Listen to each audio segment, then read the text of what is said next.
three things. The first one is this empowerment. So meaning you have to be empowered. You have to be able to take action to affect those goals, right? And no one wants to be an automaton or just a cog in a machine. So you have to be empowered to make decisions and take actions that shape those goals. You have to have the information, the transparency to understand whether you're hitting them or not. So if you're doing things every day, but you don't see how your work manifests, and then you're not really empowered. Welcome to the Startup CPG podcast. You're going to love today's episode. You know how when you read some of those billionaire biographies like Elon Musk and Steve Jobs, it's very inspiring. They've done incredible things, but also, although they come off as brilliant, they also come off as kind of ruthless when it comes to managing their teams, just cutthroat, getting so much out of people. It's kind of crazy. So you as an aspiring titan of industry with your dream could think that's the only path. I should be that way. But actually, there's another way, and I wanted to explore that because Seth Goldman, he co-founded Honest Tea. He's now on this crazy rise with Just Iced Tea, having surpassed 30 million in sales. He's chair of the board for Beyond Meat.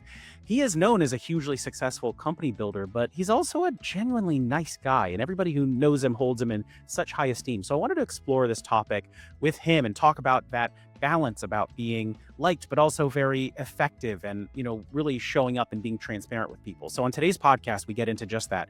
His approach to managing people at work, starting with hiring and goal setting, handling performance issues, and also a lot of tips for people earlier on in their career. Thank you so much to Seth for joining us for this episode. I know you're going to love it. All right, here we go.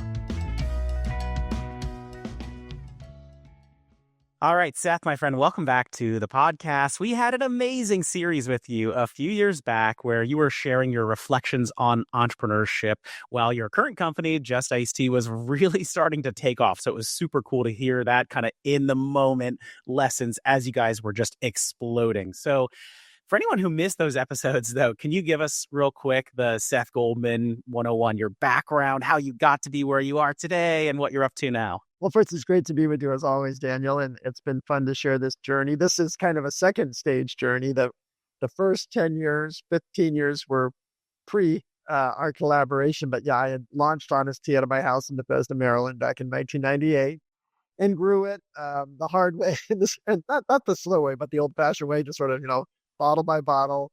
We became the best-selling tea in the natural foods industry. We ended up selling to Coca-Cola in 2011, and I continued with the business through 2019, but along the way, I also got involved with Beyond Meat, where I became executive chairman and then now chairman, and helped scale that business internationally and the IPO.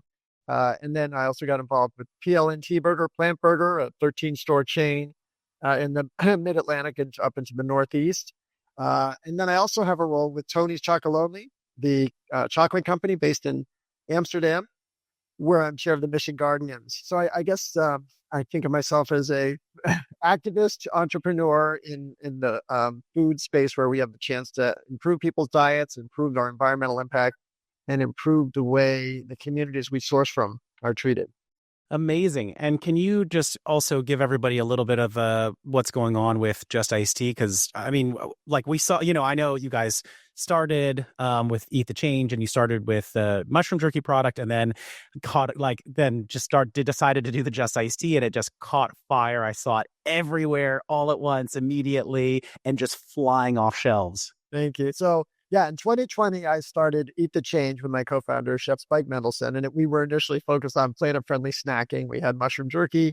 We had a carrot snack that was amazing. But I got this unsolicited call from Coca-Cola in 2022, where they informed me that they were going to be discontinuing Honest Tea. And there was a moment of just sadness, and then there was a moment of inspiration, like, we got to go do this. And so we pivoted the whole business and got behind Just Iced Tea. And it is now, the fastest growing tea in the country, where we, sort of captured the natural channel, and now we're expanding beyond that in a very fast and aggressive way. And we're just 3 years in, but we'll do about $30 million this year in sales, and it's really, I think, a great lesson in karma. The folks who we treated right all along the way building Honest Tea were right there for us when we wanted to go out and launch Just Iced Tea, and we've all had so much, this is more fun, but we've had a lot of fun together building it, because we knew who we were working with. We were ready to go. We knew the why, we knew what to do. So it's happened very quickly, and that's a as all I'm sure many of your listeners can appreciate. That is, you can skip some of those painful stages. That's a blessing. That's pretty amazing. I remember seeing you at like, I don't know, Expo East or something, even like a year and a half, 2 years ago. And I was like, it was just starting to take off. I was like, whoa, it's basically like you already laid all these tracks down Yeah, years ago, and now you're just going to decades. run over all of them. Yeah. So we say it wasn't really a startup; it was more of a jump start, right? We had all the wiring, and in this case, we kind of had this opportunity where the shelf space was opening up. So we Yeah. still had to go earn it. We still had to prove that we deserved it, but Um, what's really striking, we just got data this week, our velocities this time around is so much faster than Honesty. And I think part of that is that Honesty was always a little bit ahead of its time. And my feeling is that Just Iced Tea has met its moment. So it's really, this is the drink, the less sweet, organic, fair trade. And then even just the glass bottle. It's clear people are moving away from plastic. And so what we're offering is just a really refreshing, different product. Yeah, and I remember seeing it on the Sprouts Innovation set in the early days, and I'm going, and I think I was checking my product, other people's product, and yours was just gone. Like people had just ripped it off the set, and I was just looking at it, and I think I use this example a bunch on the podcast, where it just for me is such a great example of really clear branding because you look at it and it's like, oh, this is iced tea, and it looks good and it's simple. There's no education really required, even if you're not looking for the right level of Yeah. sweetness or analyzing it. You're just like, that looks healthy, it looks good, I'm gonna get that. That's And it really just nice to hear. That's certainly what we hope for. So that I appreciate you saying that. And it's funny because I used to hear that about honesty as well. They said I didn't, it created the expectation that was the drink inside. So it sort of delivered on the expectation created by the packaging. all right. Now let's get to the reason that I asked you to come on today, which is I really admire people in our industry who are just so well regarded, respected, liked, and have been super successful, but are just, like really nice people, like nice guys who you never will hear a bad word about them from anybody. And they are still managing to be really successful because you read these legendary entrepreneur biographies, Elon Musk and Steve Jobs, and a lot of ambitious people want to emulate a lot of things about them. But then you also read in a lot of those biographies just stories of how ruthless they are and how much pressure they put on people, how they drive people and like probably ruin a lot of people's lives just people who want to be part of that dream and work hard as well. And so I'm really interested just to talk to you a little bit about like how do you really manage to, be a nice guy and treat people well and also be this successful and be able to grow brands in this way and have a high performing team that is aligned to your mission and, really loves doing this stuff for you. So let's just jump right into That's this. very kind of you. Thank you. So I guess my first question is, do you think that being liked and being effective are ever in conflict? Like, how do you reconcile those two as a leader? I used to think that. I used to think but I have gotten much better at, I would say, being effective and being transparent. I don't know, I don't know if it's liked is fair. That's other people make that judgment, but I have in the beginning, I really struggled giving people bad news or even pushing people on performance. And so now it's one of the things I always say, no one should ever be surprised when they are fired, and they should never be surprised when they get a bonus. Like if you're being transparent all along the way, they have to understand you're sending signals throughout. Like this is exactly what I'm looking for. This isn't. So being as transparent as you can be about what's happening really helps. Liked is like I say, that's a judgment call, but being effective, I think, is directly connected to being able to be transparent. Okay, so overall, it sounds like you also have been on a bit of a journey, like learning how you show up as a leader and how you get the most out of people. Do you feel like in those early days, then, when you were having trouble being really transparent with people, you're like, okay, yeah, well, let's just keep trying, and just like Yeah, not actually telling them when they're underperforming or yeah, being I able to think point that's specific fair. behavior? Yeah, like so many entrepreneurs, I'm an optimist, and so, and my wife tells me this all the time. I'll often see the good in people maybe more than they deserve. And so I may have a blind spot for where someone isn't effective. And so that's all the more reason to try to be just transparent about what the expectations are.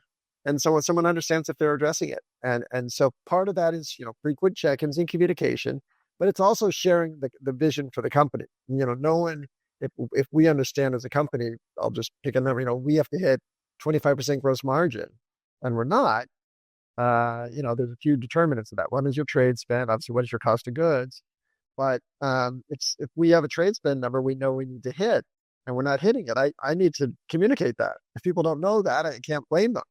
But if I'm saying this is our goal and this is what we're doing, how do we get to a better number? I mean, just, being that transparent is just really critical. And I think in the past, I may have danced around it, say, guys, we're not hitting our gross margin number, but I didn't necessarily break out why we weren't, right? So the salesperson would say, oh, well, that's going to be someone in operations fault. And someone in operations, there's too much of a trade spend. But instead being really specific as much as they can be, it helps empower people too, right? It helps them understand, here's my role in achieving this goal. So we have the company, we always have 5 objectives and key results, 5 OKRs.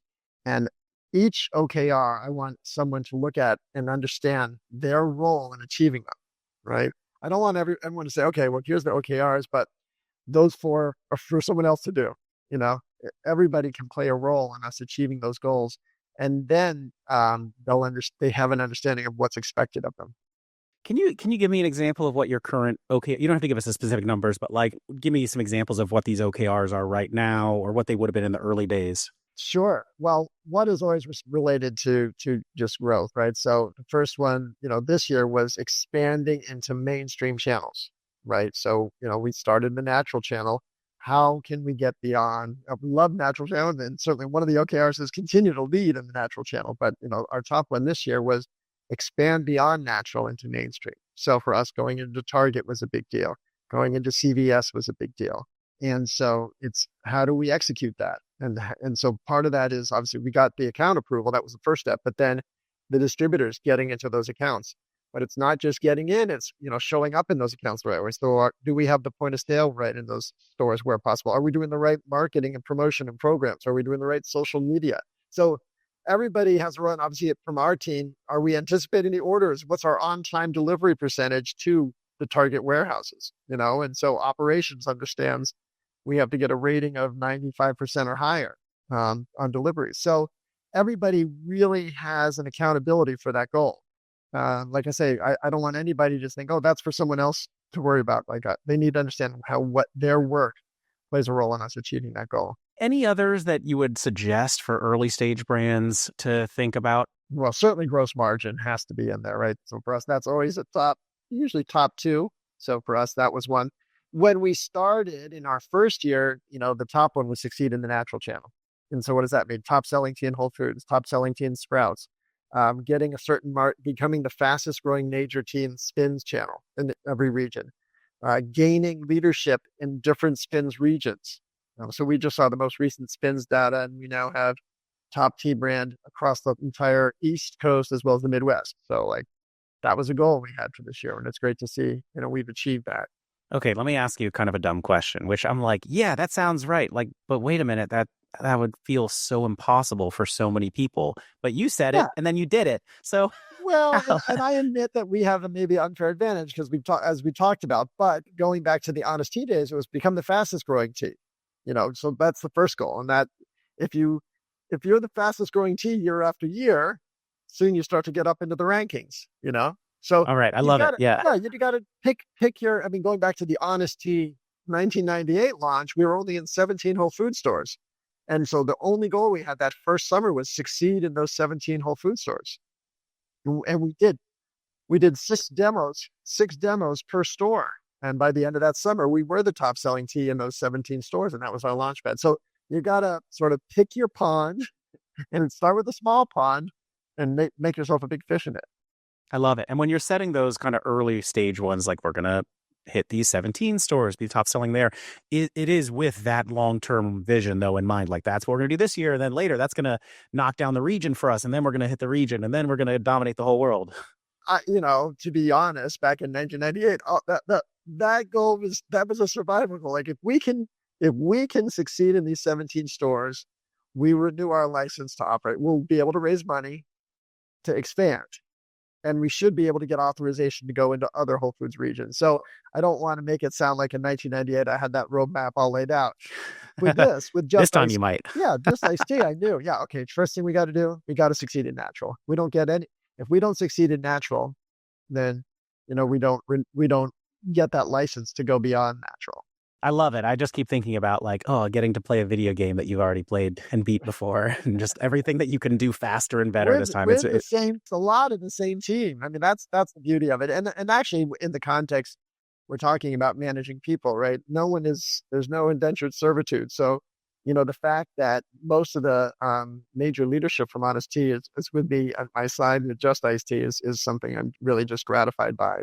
They're great people, but they also felt this was, attracted to this opportunity and to work with me again. That's beautiful. It doesn't surprise me at all. And so getting back to the topic a little bit. So now we've talked about setting these goals, and you mentioned, I want to talk a little bit about your overall perspective on managing people at work, but it sounds like it really starts with this, like we need to have goals set and for everybody to understand what those goals are, how they play a role in them.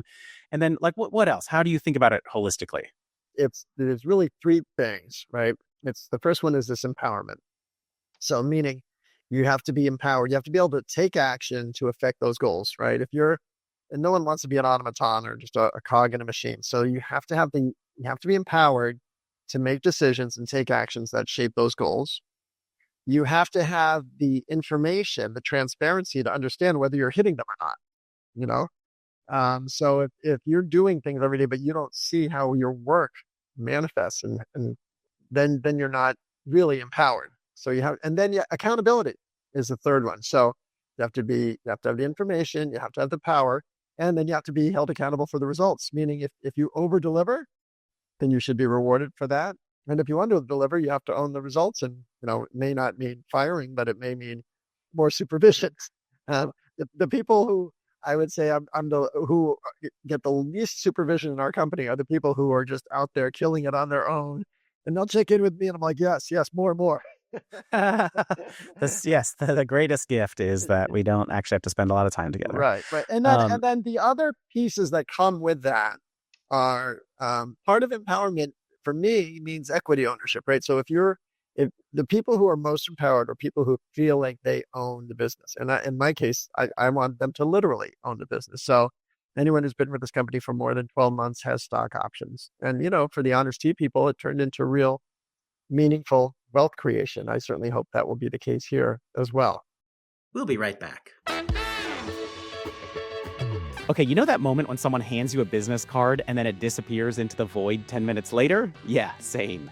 If you're out pitching your CPG brand, grinding at trade shows, networking like it's your job, Unicode's digital business cards are the smarter, scalable upgrade that you need. Just one tap or scan and boom, your contact info, socials, website videos, even your sell sheet saved instantly to their phone. No app required. But here's where it gets next level. You get real-time data on who scanned it, where, what they clicked. You can follow up faster and smarter. Unicode even integrates with your CRM, Salesforce, HubSpot. You can turn handshakes into trackable leads automatically. If you're managing a team, you can deploy branded cards at scale. You can lock templates for your brand consistency and automate updates across the whole organization. So no more printing, guessing, or hoping that the card didn't end up in the hotel trash can. Skip the paper, start making every hello measurable.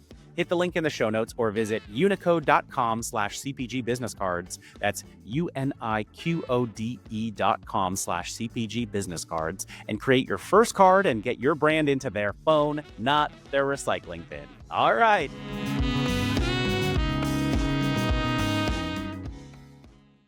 That's wonderful. Okay, so with some of those people, like whether it's giving them more supervision, like how do you help? Like step in and help when things aren't going great or when it's going slow? Like how much do you really want to get in and do that versus the point where you're like, all right, maybe this isn't going to work? One thing that's important to recognize, and I think especially today where we're not all in the office, just as people learn differently, different people work differently. And so, some people are really good at spreadsheets and filling in things, and other people don't, just don't want to be near it. And we have to find ways to work with people on both. I remember with Honest Tea, we had a guy who's just incredible at building displays and getting loyalty with accounts and getting us in the right place in the cooler, but he was terrible with paperwork. And I remember his supervisor told me once, I can't get this guy to do paperwork. I said, but look at what he's doing. And I said, rather than having him send in, forms, have him just take pictures and send you pictures. Like, we know he's doing the work. We shouldn't be, dinging him. We shouldn't be penalizing him because he's not delivering the reports on his work the right way. If he's not doing the work, that's a different thing. And then we have to address it. But part of it is just recognizing everybody learns and works differently. So he wasn't doing the TPS reports, right? Yeah, for any Office fans out there. Yeah, but he was doing the work. That was the important work, which, if I have a choice, I'm going to choose that every time. All right. There's this movie, Office Space, where they just talk about the TPS reports all the time. Like, why didn't you send in the report? He's like, the friggin' reports. All right. So, but I totally agree with you. Just like, I don't know, it doesn't make sense sometimes when you have someone who they're so good at a bunch of things, but they don't do the thing that they're supposed to do that everybody else does. You're like, well, I don't know, mate, let's figure something out so that they can flourish where they flourish. Exactly. Check the job description and the tasks. And is that, is the paperwork the most important part, or is it the sales that this person is making happen? And of course, in our view, it's the sales. So let me ask you another question here, which is, especially in the startup world, I mean, we all work hard. We spend a lot of time at work. People form real friendships with people that they work with. And I think also as managers and like company leaders, like you will genuinely start to care about the people that you work with, like, you're traveling together and stuff. How do you sort of separate the two when you also just like start to get to know people on a personal level? Well, one thing that's a real contrast from when we were starting Honest Tea is the workplace is not just the 9 to 5 office.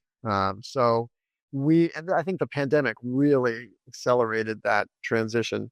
So we are dealing with people in their whole lives. There's not an office personality versus a home personality, because for a lot of people, when I speak to them, they're in their home and they're in their bedroom. I mean, I'm in their bedroom, by extension. And so recognizing that we have to deal with the whole human, not just the person, 9 to 5 who sort of, I look at on a screen.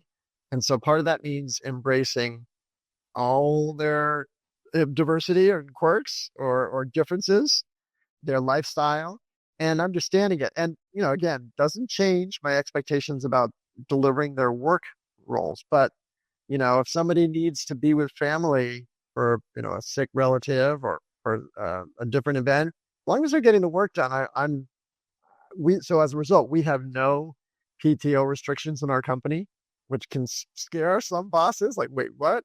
But if you go back to what I said about empowerment and accountability, I don't generally have worries about people sort of just running off, going on the street. We have found we need to create some guardrails, but for the most part, we've got to embrace the whole person and support them, not just in their work, but in their lives. So,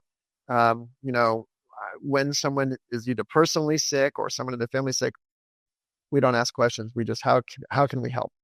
That's how I think you really have to embrace the whole person. So can you take me a little bit more back to kind of the earlier Seth Goldman, like building Honest Tea? I think you hadn't done a lot of CPG before that, right? I know you had some pretty interesting jobs before then. How did you really start learning about how to most effectively manage people? Are there any resources or people you looked up to? Or, it's also situations where I said, oh boy, this doesn't feel right. So my first real office job, I was working in a Senate office. I was working for a senator from Texas, and he had I was a press secretary and the deputy press secretary. The press secretary was an old school, belt and suspenders, cigar chomping guy named Jack DeBoer, who was an amazing person to learn from.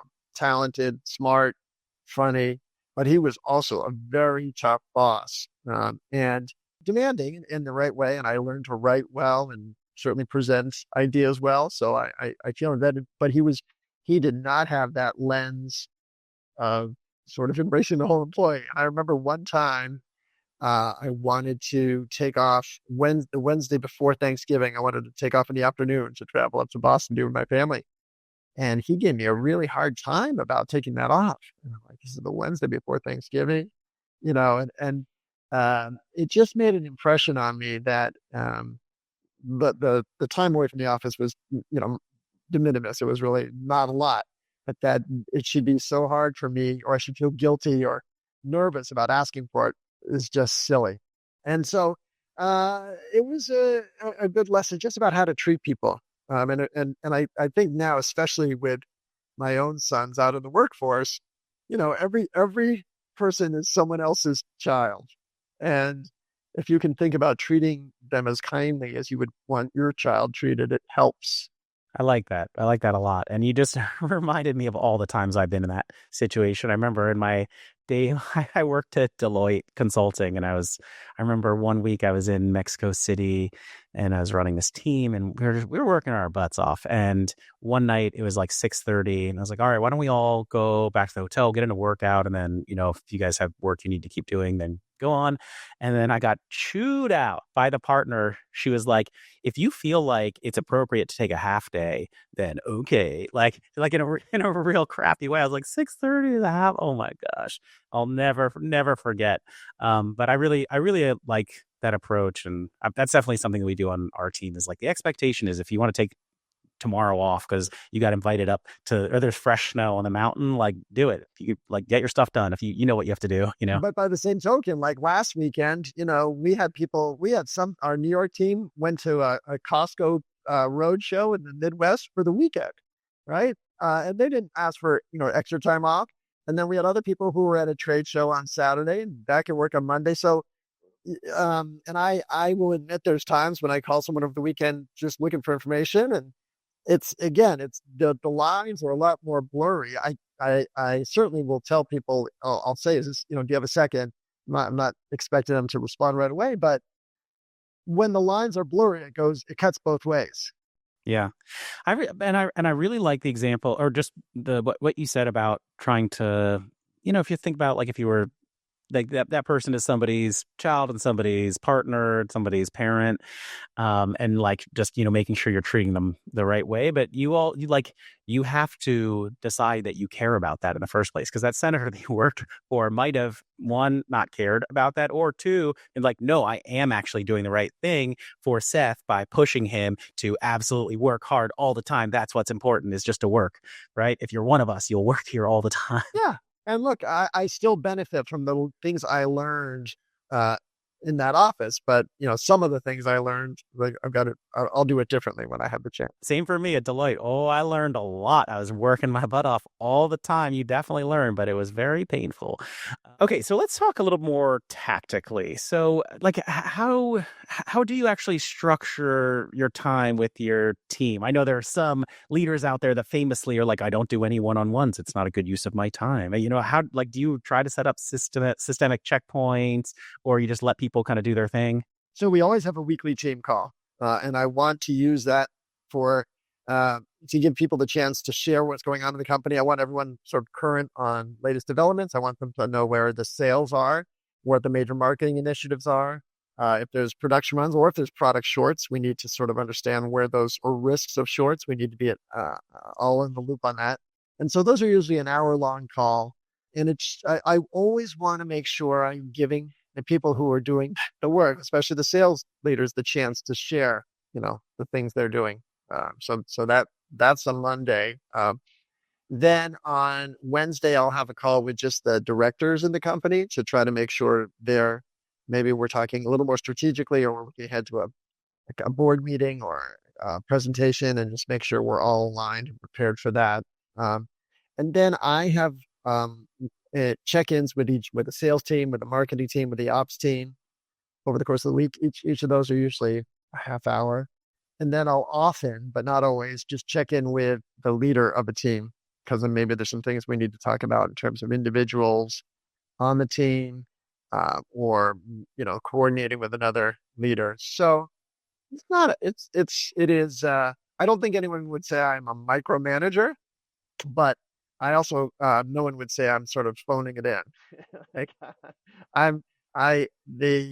partially because, and this is, I think, really important for entrepreneurs, over the course of time, I've done every part of the business, right? I've done sales, I've done marketing, I've done the operations and finance.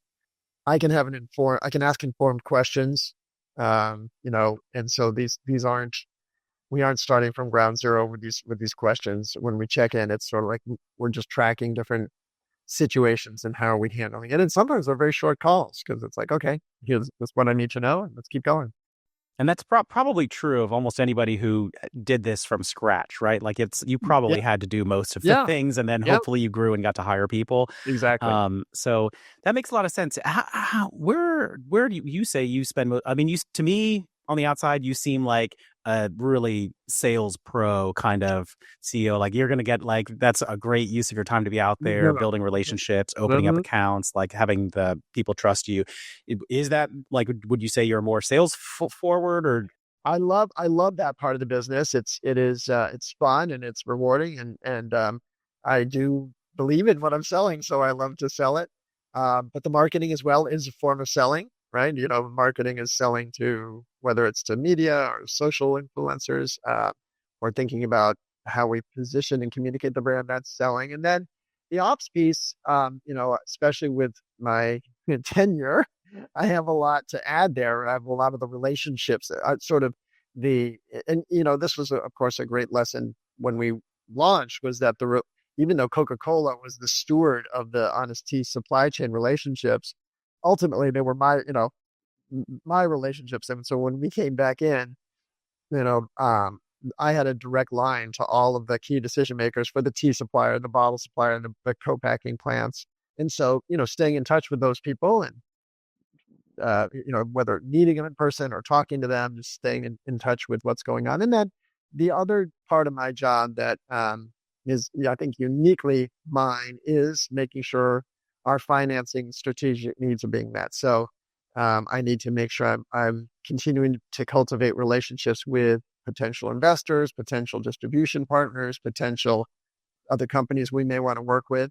And so, that's, I would say, another just part of my job that probably not as that is one sort of, I would say, uniquely suited to me. We'll be right back. It is so hard to raise money these days or really even know what VCs actually invest in early stage brands. But good news, we are bringing all those early stage investors together. I am so pleased to announce Startup CPG's Founders and Funders, powered by our friends at DOS. It's happening December 11th in New York City, and it will be totally unforgettable.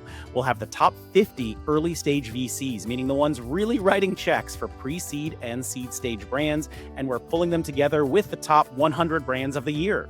There are going to be amazing panels, one-on-one matchmaking, and tons of networking opportunities. If you know anything about us, you know what a ridiculous opportunity this is going to be, so I really recommend getting your application in early.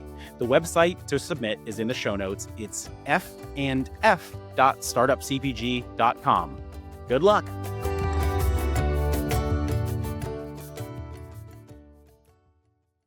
So speaking of other jobs that you do also, so I know you're chair of the board for Beyond, and you've worked with tons of founders and helped them over the years. So what do you see about their leadership styles? And is that something that you help them with, or are you more focused just on the kind of business performance? What's the journey been like for them? So, I actually see that work as a lot of my own professional development.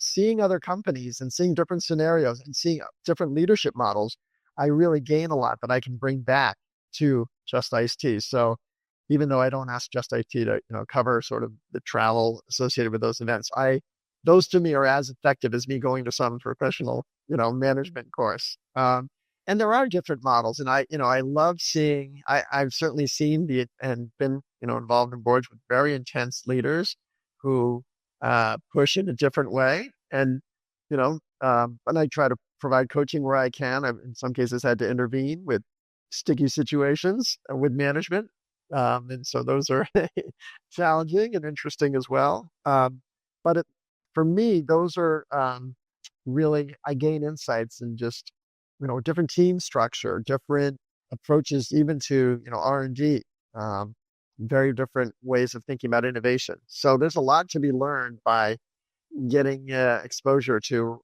other companies.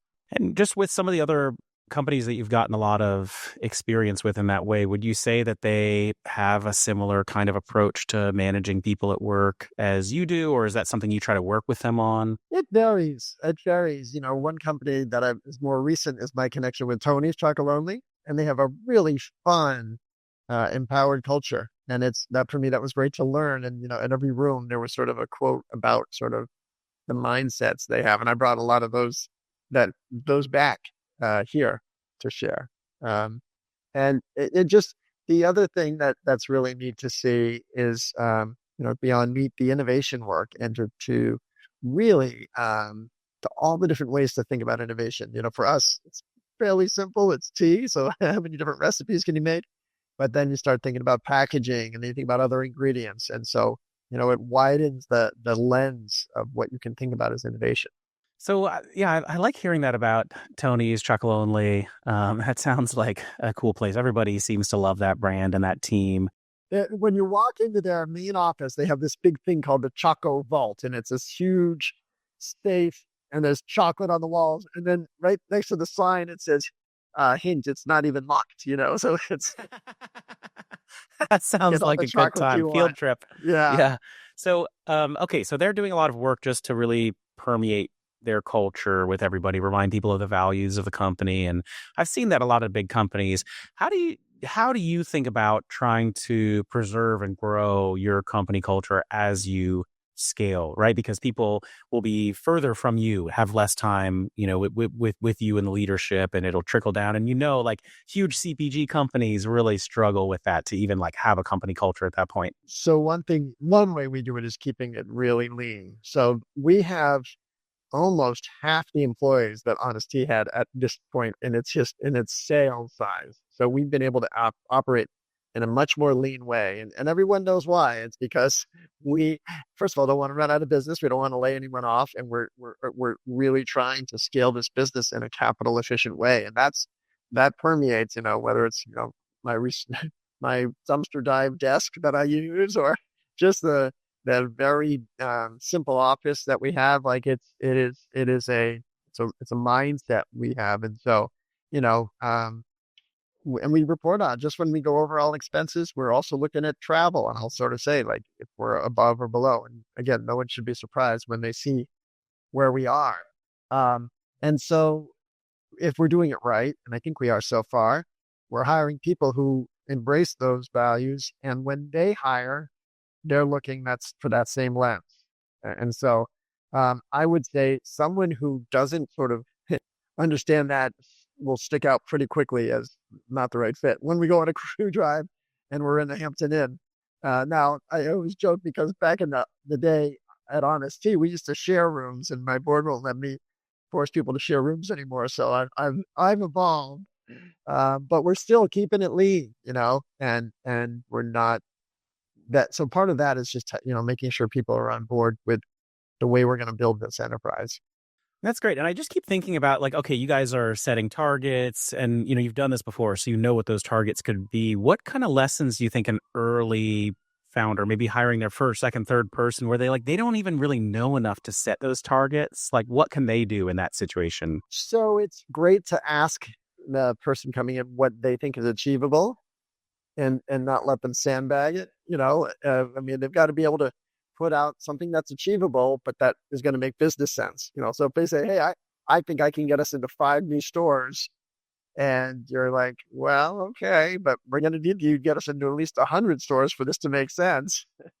Like, don't let them get away with 5, or maybe you got the wrong person. Like, help set the right vision of where you need to go, but don't prescribe. Let them own the goals. And so that for that reason, I'm always really careful. I try to be careful, and I'd say I try to get better at it.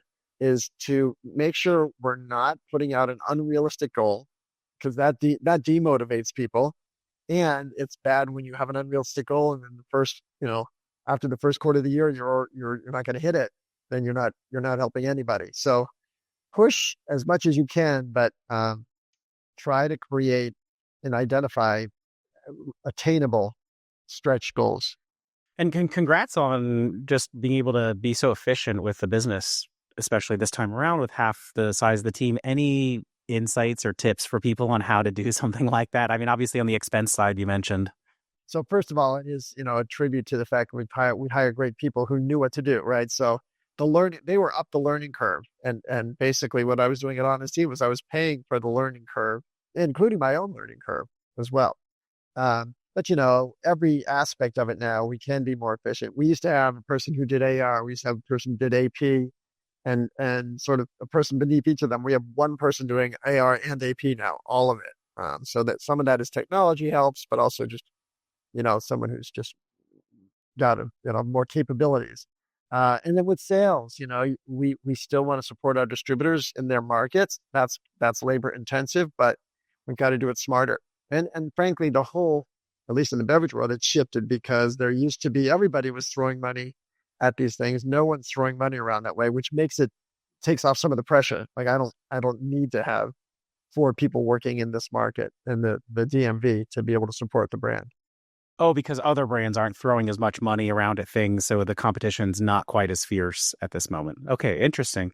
And just, on the overall topic of kind of doing things again the second time, are there, I don't know, 2 or 3 things that you can point to of like, you learned this the last time around, this time you're like, oh yeah, we're shortcutting this time, whether it's your channel strategy, retailers, to focus on certain ways you want to promote or, like drive velocity, a couple like shortcut tips?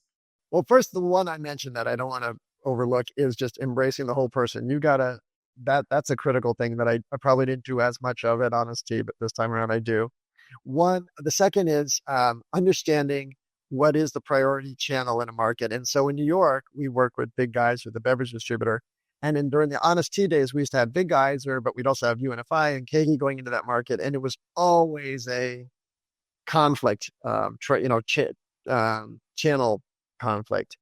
This time we went into New York, we said it's all Big Geyser's market. And we delivered much clearer results and guidance for Big Geyser, and they're delivering. And we haven't had the flare-ups with invasions. So that has spared both Big Geyser and me a lot of the headaches that would come if we hadn't given that clarity. And I imagine also it's probably a little bit easier for you to navigate a lot of the DSD contracts, just having done this before, knowing the trajectory of the company a little bit better. But the other thing is we were able to start at the top. With Honest Tea, we worked our way up. And again, that learning curve was expensive and time consuming and painful. We started because the big distributors didn't want to work with Honest Tea in the beginning. They didn't know who we were. This time around, partially because of Honest Tea's success, they took my calls and we started with the top distributors in the markets right away. And that's just a huge difference. I gotcha. Okay, so let me ask you kind of a cheeky question, and we can cut this if we don't like it.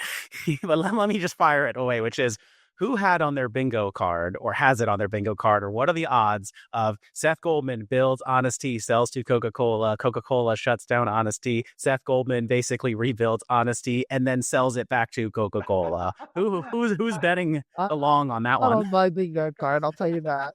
I obviously the first thing wasn't on my bingo card was I would be back in the beverage business. I thought I was done. And so that alone is sort of the unexpected gift. And it's been so fun and gratifying. And, I honestly don't know where it goes, but as was with Honest Tea, I just knew we've just got to build something valuable, build a meaningful brand, something that means something to consumers, that has a point of difference to retailers, and has the ability to grow faster than its category. And so that we're doing. And as long as we keep doing it, I'm sure there'll be good things that open themselves up to us. All right. So maybe last question for you here, which is, so your sons you're, I think, really probably hoping that they're going to have a career that's as fulfilling as yours. I know one of your sons pretty well, Isaac, from having just been around the industry with him. I know he's a super hardworking guy. What would you tell them? Like, here are the experiences you really should be going after. Here's what you should be trying to deliver at work so that you really learn and grow and can be successful. I guess broadly, these will be tips for anybody earlier on in their career, but yeah, hit us with it. Well, and just as I said, you got to embrace the whole employee. When you ask a question like that, I think, it goes beyond professional. For me, Obviously, I'm proud and thankful I've had the chance to build Honest Tea and Beyond Meat and now Just Iced Tea. But the thing my wife and I are proudest of by far is our three sons. The people they are, the work they do, the values they have are just, give us joy every day. And so I hope my example has shown them, do things that matter to you. And I believe it has, because I see them doing that, do that work that where it's meaningful, where you feel like you can have an impact, where you can move the world more in the direction that aligns with your values. And I see them doing that. And I would also say, and again, I see them doing this, take on challenges. Like, don't, make sure, like, if it's easy, someone else can do it. If it's hard, it's something you should be doing. And so doing the hard work, not giving up, really, and again, trying to be as transparent as they can. So if there's concerns they have or challenges, be open about it. Talk to your supervisor, find a way to address it, or talk to the people who are creating those challenges. And so it's really been fun to see the work they're doing, and they all are doing, different work, but in a lot of ways, it's very much in it's very much in the same swim lane, but each with their own unique imprint on it. I love it. That really resonates with me also. And I think I consider myself a pretty curious person at work, and will always see things like, oh, we're not doing that. Could I do that? Maybe I'll just start doing that. And that actually is the thing that has always led to the biggest leaps forward in my career, of just hey, I'll just start doing that. And usually if you propose to your manager or whoever, can I do some of the extra work that I think will be good for us? They're usually going to say yes. And then often that becomes your next job. Yeah, we talk about that all the time. It's taking initiative, showing up. It's so funny how basic it is, but showing up is the first thing. Being dependable, doing what you say you're going to do, doing not just what you're expected to do, but that's the minimum, but then sort of coming up and taking that extra step. Really, it's just surprising how far you can go if you're doing that as a starting point. Isn't it amazing when people who work for you do that? Not just take care of what they're supposed to be doing, but come to you with hey, I had this idea for the business, and I'm just going to do I'm so filled with gratitude when people do that. I'm thank you for caring enough that you're really spending your extra time thinking about this and coming with good ideas. Now you're going to do it. It's incredible. That's so moving.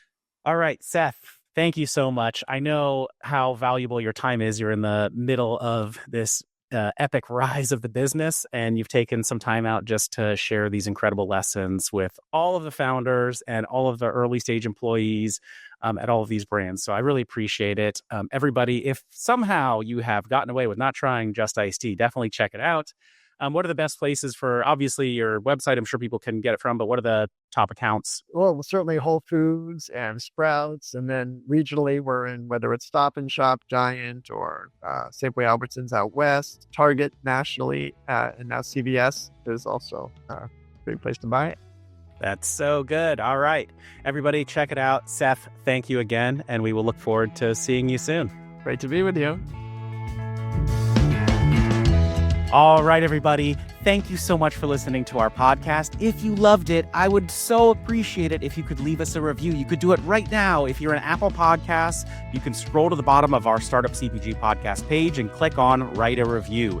Leave your company name in there. I will try to read it out. If you're in Spotify, you can click on About and then the star rating icon. If you are a service provider that would like to appear on the Startup CPG podcast, you can email us at partnerships@startupcpg.com. Lastly, if you found yourself grooving along to the music, it is my band. You can visit our website and listen to more. It is superfantastics.com. Thank you, everybody. See you next time.